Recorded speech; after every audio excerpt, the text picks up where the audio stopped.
बहिनीको बिहे नसकिकन म लाग्यो दमकतिर, किनभने हाम्रो अर्को सुट बुकिङ भइसकेको थियो। म चाहिँ यसपालिको वेडिङ नयाँ टिमसँग सुट गर्नु पाएकोमा मलाई धेरै खुसी लागिरहेछ र नयाँ टिमसँग हामी गाडी चढेर लागिसक्यौँ काकरभिट्टातिर र हामीले जानुपर्ने हुन्छ इन्डिया नक्सल। हामी चाहिँ एकअर्का बीच परिचय गरेर हाम्रो चिनचान भइसकेर खाजासाजा खाएर हामीहरू लाग्छौँ इन्डियातिर र हाम्रो अर्को साथी चाहिँ बसिरहेको हुन्छ पल्लो साइडको सिटमा र हामी चाहिँ गफ गर्दा गर्दै हामी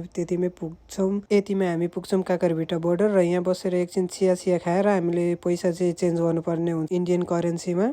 पैसा चेन्ज गरिसकेर हामी सिटी झरेर लाग्छौँ बोर्डरतिर र बोर्डरमा चाहिँ मैले धेरै भिडियो खिच्न सक्दिनँ। हामीलाई चाहिँ बोर्डरमा एकछिन रोकेको हुन्छ क्यामेराहरू लिएर जानुलाई चाहिँ गाह्रो भएको कारणले चाहिँ मैले त्यहाँनिर भिडियो खिच्न सकिनँ र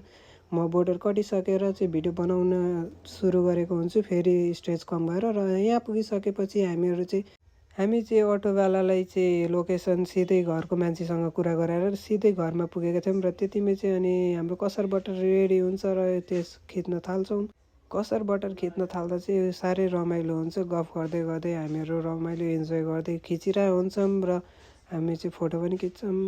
भिडियो पनि खिच्छौँ र नानीको चाहिँ खाने तरिका हेरेर मलाई साह्रै रमाइलो लाग्यो र अर्को नानी चाहिँ पुरा मस्की फर्की घुमी हामीतिर आइरहेको थियो र क्यामेराको अगाडि आएर उभिरहेको थियो र कसार बटर चाहिँ हाम्रो भइरहेको थियो र म त्यतिमै बाहिर ल्याएर 1-2 सटहरू फोटो हान्नेको हुन्छु र फोटोहरू चाहिँ अलिअलि हामीले हान्नै पर्ने हुन्छ हरेक ड्रेसमा र हल्दी मेहन्दीको ड्रेसमा त हाल्नै पर्ने हुन्छ र हल्दी मेहन्दीको ड्रेसमा चाहिँ हानिसकेर हामीले चाहिँ हिँड्छौँ एकछिन बाहिरतिर फ्री टाइम भेटेर चाहिँ यताको इन्जोय अलिकति बाहिर रमाइलो गरौँ भनेर हामी बाहिरतिर हिँड्छौँ र सनसेट चाहिँ अहिले क्या मजाको देखिरहेछ र यो सनसेटको हामीले हानिसकेर फेरि लाग्छौँ हल्दीतिर र हल्दीमा चाहिँ हाम्रो केक काट्ने सेरेमनी हुन्छ र हल्दीको सेरेमनीहरू खिचिसकेर